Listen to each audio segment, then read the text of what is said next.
توجیک ایر یگانه شرکت دولتی هواپیمایی توجیکستان که جسدهای مهاجران کوری فوتیده را از روسیه به توجیکستان انتقال میداد از پرواز ماند. این شرکت دولتی موظف شده بود تابوت شهروندان توجیکستان را که در روسیه فوتیدند رایگان به وطن آورد. شرکت‌های دیگر برای انتقال جسد پول میگیرند. همکارم عبدالله اشوروف به پژوهش این موضوع مشغول بود و حالا امکان داریم معلومات نو را از او بگیریم. عبدالله سلام. خودی فوت یک مهاجر توجیک در روسیه البته برای نزدیکان و پیوندان فاجعه است، اما بر ضمن این مسئله انتقال جسد به وطن پیش میآید که تا جای معلوم معرکه پرخرج می باشد.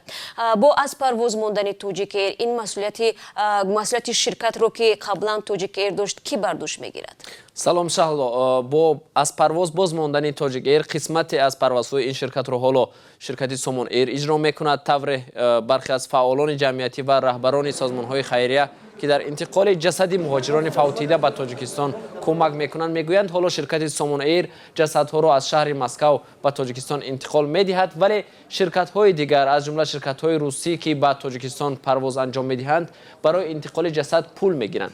نرخ انتقال یک جسد برابر به نرخ 3 بلیت معمولی هواپیما بوده است. بنابر نرخ حاضره بلیت ها این تقریبا 45,000 روبل روسی برابر به $700 آمریکایی است که برای اکثریت البته خیلی گران است. در مجموع انتقال یک جسد به توجیکستان چقدر خرج دارد و در حالتی که پیوندان شخص فوتیده این مبلغ را نداشته باشند چه اتفاق میافتد؟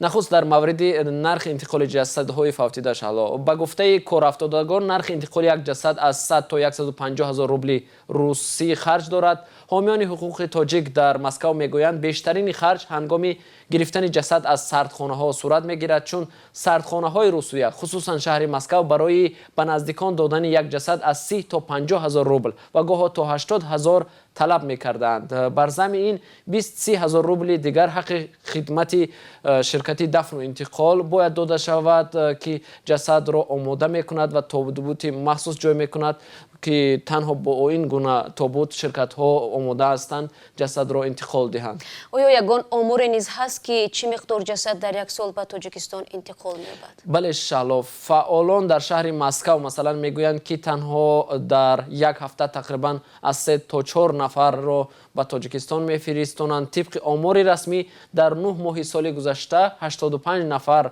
مهاجران تاجیک در روسیه فوتیدند، اما بنابر آمارهای غیر رسمی هر سال تا 1000 نفر شهروندان تاجیکستان در غربت با علتهای مختلف از عالم چشم میپوشند و جسد آنها به تاجیکستان انتقال داده می شود. خیلی دردآور است. تشکر عبدالله برای صحبت.